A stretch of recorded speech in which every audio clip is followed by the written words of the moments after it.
आज ही डाउनलोड करें और अपने पसंदीदा शोज का आनंद लें।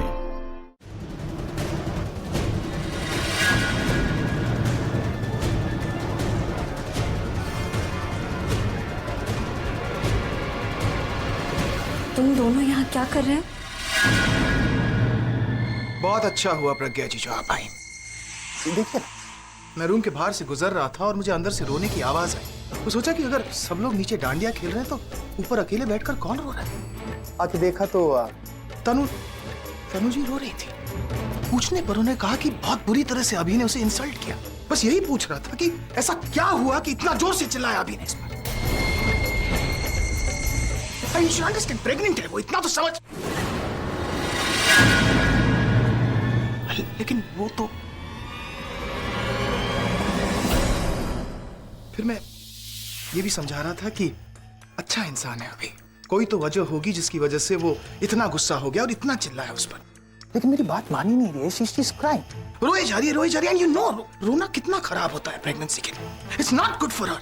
आप ही समझाइए प्लीज। ये क्या समझाएगी मुझे? ये तो खुद चाहती है कि मैं अभी से अलग हो जाऊं, हम दोनों के बीच में दूरियां आ जाए, एक दूसरे से नफरत करें हम। जानबूझ के मुझ पे इतनी रिस्ट्रिक्शन डाली गई है कि मैं मजबूरी में कोई गलत कदम उठाऊं, और यही हुआ। मैंने पैसों की मजबूरी में डांस कंपटीशन में हिस्सा लिया, और ये बात ये अच्छी तरीके से जानती थी कि अगर अभी को पता चला कि मैं डांस कर रही हूँ तो अभी को बहुत गुस्सा आएगा। यही चाहती थी ना तुम कि अभी सबके सामने मुझ पर गुस्सा करे? तुम्हारी इच्छा पूरी हो गई। अभी ने सिर्फ गुस्सा ही नहीं, मुझ पे चिल्लाया, मेरी इंसल्ट की सबके सामने। यही चाहती थी ना कि सबके सामने तमाशा हो, और अभी उसे भी शर्मिंदा होना पड़ा।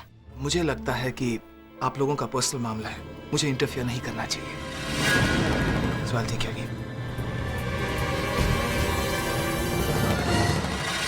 मैं जानती हूँ कि तुम यहाँ पे क्यों आई हो। यही देखने ना कि मैं कितनी तकलीफ में हूँ, कितना रो रही हूँ। खुशी मिल रही है ना तुम्हें? एक बात याद रखना, तुम कुछ भी कर लो, लेकिन मुझे और अभी को अलग नहीं कर सकती तुम।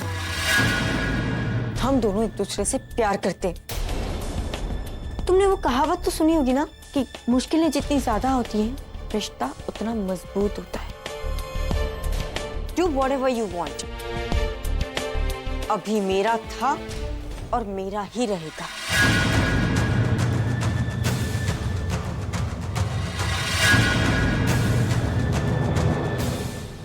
सब नीचे हैं तो ये निखिल ऊपर करने क्या आया?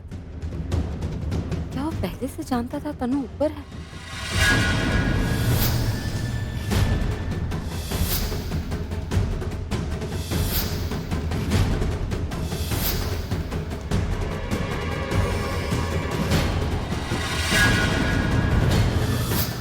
ये जूते आपके ही, आप पहनिए ना। अरे रहने दीजिए प्रज्ञा जी, किसी और के जूते खराब हो जाएंगे। कहीं निखिल ही तो वो आदमी नहीं था? कहीं निखिल ही तनु के बच्चे का बाप? जो भी है, अब से निखिल पर नजर रखनी पड़ेगी। तुम एक काम करो, तुम इस पे नजर रखना। ओके जी। आपकी सदा जय हो माता रानी।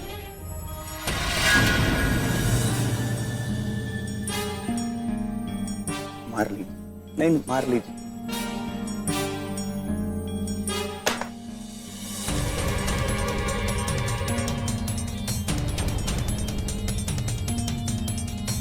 अगर ये एक्सीडेंट नहीं था तो कौन इसे जानबूझ के करना चाहता है और क्यों? उसकी शक्ल से पता चल रहा था कि उससे कुछ नहीं होगा। अरे उसने प्लान बिल्कुल सही बनाया था। प्रज्ञा की किस्मत कुछ ज्यादा ही अच्छी। देखा नहीं, अभी ने आकर उसको एंड टाइम पे बचा लिया। अच्छा, तो उसके प्लान में ये क्यों नहीं था कि अगर उससे कोई बचा लेगा तो उसको क्या करना है? तू दिखने में बेवकूफ है। और कुछ सुन लेगा ना तो अपना नाम अपने आप सामने आ जाएगा। अरे सुनो, जो कुछ भी हुआ, आज के बाद हम इस बारे में कोई भी बात नहीं करें। ना हम उस आदमी को जानते हैं, ना ही वो हमें जानते हैं। It's over. मतलब अब हम ट्राई नहीं करेंगे ये सब कुछ। मतलब फिर से प्रज्ञा हमें टॉर्चर करेगी। ये रोज 5 लाख रुपए के लिए मैंने कितनी मेहनत की है, अपनी इंसल्ट करवाई, प्रेगनेंसी में डांस किया, और तुम कह रहे हो कि भूल जाओ। नहीं, प्रज्ञा को मरना होगा, वो भी आज ही। तो जाओ, जाके स्टेज पे अनाउंस कर दो तुम कि आज मैं प्रज्ञा का वध करने वाली हूँ। कुछ भी मिलेगा ना, तलवार तीर कुछ भी, उसके जाके मार देना। आई विश मैं ऐसा कर पाती, क्योंकि जिस तरीके से मेरी लाइफ चल रही है ना, या तो मैं किसी को मार डालूंगी या तो मैं मर जाऊंगी। देखो, हमने कोशिश की, कामयाब नहीं हुई। हम अगर दोबारा कोशिश करेंगे और इस बार कामयाब नहीं हुई ना तो हम फंस जाएंगे। अभी सबको लग रहा है कि ये हादसा था। अगर उस प्रज्ञा ने पुलिस को बुला लिया तो वो इन्वेस्टिगेशन करेगी, विजय पकड़ा जाएगा, फिर हम पकड़े जाएंगे। तुमको क्या अपनी आगे की जिंदगी जेल में पड़ी हुई अच्छी लग रही? नजर आ रहा है कुछ? बार बार बोल रहा हूँ, मुंह को बंद रखो, वो खुली रखो, कोई भी बेवकूफी मत करना। तो अभी और थोड़ा सा कंट्रोल रखना खुद पे।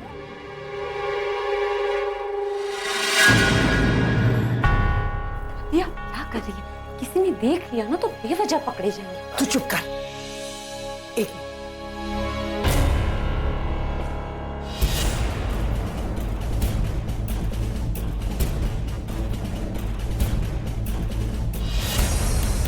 हाँ, पता है मेरी तो जान निकल गई थी। तू ठीक है ना? तेरे को चोट तो नहीं आई है? सच सच बता। दादी मैं बिल्कुल ठीक हूँ, कुछ नहीं हुआ है मुझे। और फिर आप जो दिन रात मेरे लिए प्रार्थना करती रहती है, मुझे कुछ कैसे हो सकता है? तू बेटा वहाँ करने क्या गई थी? किसने भेजा था तुझे वहाँ? दादी वो माता के सामने जो दिया था ना उसका तेल खत्म हो गया था, इसलिए तेल डालने गई थी। मुझे थोड़ी ना पता था कि ऊपर से वो बेल मेरे ऊपर आ गिरेगी और फिर जो हुआ वो अच्छा ही हुआ। तू पागल तो नहीं होगी? नहीं, आपने देखा जैसे वो मुझे बचाने आए और वो कुमकुम जिसे लगाने के लिए मैं तरस गई थी, वो जाने अनजाने इन्होंने ही मुझे लगाया। दादी सच कहूं तो उस एक पल में ऐसा लगा जैसे उन्होंने मेरे साथ शादी की सारी कस्में निभा ली। भगवान करे मेरे साथ बार बार ऐसा हो। एक लगाऊंगी, खबरदार ऐसी बात फिर निकाली तो। भगवान न करे तुझ पर दोबारा ऐसी मुसीबत आए। मैं मानती हूँ तुझे अच्छा लगा होगा जब अभी ने तुझे बचाया होगा बेटा, पर बेटा तू पल पल के लिए क्यों सोच रही है? उसके साथ सारी जिंदगी रहने के बारे में सोच। अब देखना दिन पर दिन बीतते जा रहे हैं और हम अपने मकसद में आगे बढ़ ही नहीं रहे। दादी हम आगे बढ़ रहे हैं, मुझे शक है किसी पर। ये जो हुआ उसके बारे में? नहीं दादी, तनु के बच्चे के पिता के बारे में। क्या बात करी है? मुझे क्यों नहीं बताया? किस पर शक है तुझे? दादी आई एम सॉरी, लेकिन इस वक्त मैं आपको नहीं बता सकती क्योंकि मैं खुद श्योर नहीं हूँ। देखिए अगर मैंने आपको बता दिया और आप भी उस इंसान पर शक करने लगी, उस पर नजर रखने लगी, तो कहीं वो होशियार ना हो जाए। और हाँ दादी आप ये बात पूरब और बुलबुल को भी मत बताइएगा। अगर जल्दबाजी में किसी ने भी कोई गलत स्टेप ले लिया और वो इंसान हमारे हाथ से निकल गया तो? ठीक है